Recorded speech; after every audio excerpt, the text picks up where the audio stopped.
ತಂದೆಯ ಸಾವಿನ ಸಮಯದಲ್ಲಿ ರಾಣಿ ಹೆರಿಗೆ ಸಮಯ, ಇನ್ನು ಕೆಲವು ದಿನಗಳಲ್ಲಿ ಮಗುವಿಗೆ ಜನ್ಮ ನೀಡಬೇಕಿತ್ತು. ತಂದೆಯ ಸಾವಿನಿಂದ ರಾಣಿಗೆ ತೊಂದರೆ ಆಗಿ ಮಗುವನ್ನು ಕಳೆದುಕೊಳ್ಳುತ್ತಾಳೆ. ಶಿರಚ್ಛೇದನ ಮಾಡಿದ ತಂದೆಯ ಕಂಡು ಬಿಕ್ಕಿ ಬಿಕ್ಕಿ ಅತ್ತಳು ರಾಣಿ. ಏನು ಮಾಡಬೇಕು ಎಂದು ತಿಳಿಯದೆ ಕುಂತಲಿಯೇ ಕುಸಿದು ಹೋದಳು ರಾಣಿ. ದಿನಗಳು ವಾರಗಳು ಕಳೆದು ಹೊಂಟವು. ತಂದೆಯ ಪ್ರೀತಿ ಮಾಸಲಿಲ್ಲ. ಕೆಟ್ಟ ರಾಜನ ಹುಚ್ಚು ಇನ್ನೂ ಹೆಚ್ಚತೊಡಗಿತ್ತು. ಕಷ್ಟಪಟ್ಟು ಪ್ರೀತಿಯಿಂದ ಬೆಳೆಸಿದ ತಂದೆಯ ಪ್ರೀತಿ ದ್ವೇಷಕ್ಕೆ ಕಾರಣವಾಗಿತ್ತು.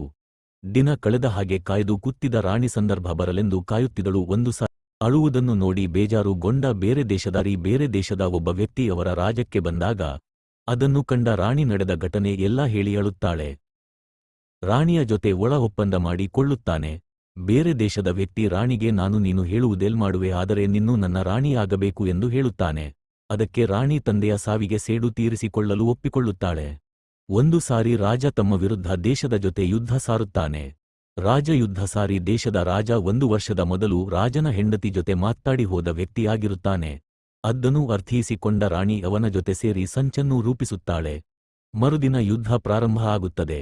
ಯುದ್ಧ ಪ್ರಾರಂಭ ಆದ 30 ನಿಮಿಷಕ್ಕೆ ರಕ್ತ ವಾಂತಿ ಮಾಡಲು ಪ್ರಾರಂಭ ಮಾಡುತ್ತಾನೆ ರಾಜ.